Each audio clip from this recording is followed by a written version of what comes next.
everyone. I wanted to talk a little bit more today about the feeling anger. Now with anger, I think anger gets a bad reputation because when we say the feeling anger, we think of someone screaming, yelling, maybe punching, being aggressive. And that might be the case, but a lot of times anger in adults show up in a different way. However, that being said, with each of our feelings, there's always a gift to each feeling, and feelings give us information if we're aware of them. And so the information that anger gives us is violation.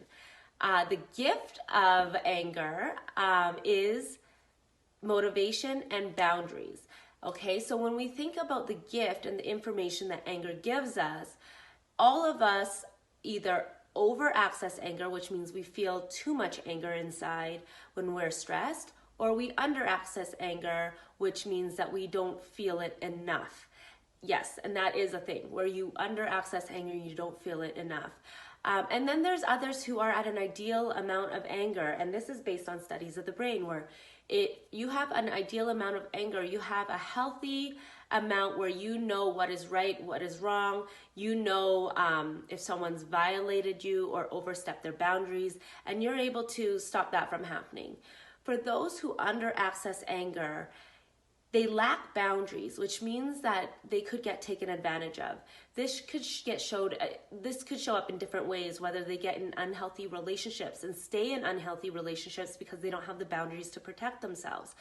This also is at work. It could show up by not being able to say no to people and just continuing to take work, even though maybe that work isn't yours to own. If you over access anger, the easiest way for me to kind of explain and share is almost like when you have a wall between you and someone else, and it's a lot of times it's based on a past experience where you've learned that you needed to internalize and protect yourself. So you kind of put this wall that's for safety, to protect yourself from getting hurt emotionally. And so when it comes to boundaries, and if someone over access anger, you have these walls that are so thick where people have a hard time to get to know you.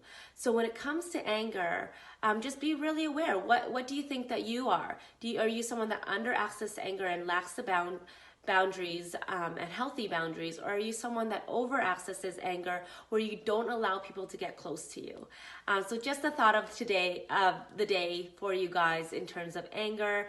Hopefully that gives you a little bit of insight on some of the good that anger feeling gives you.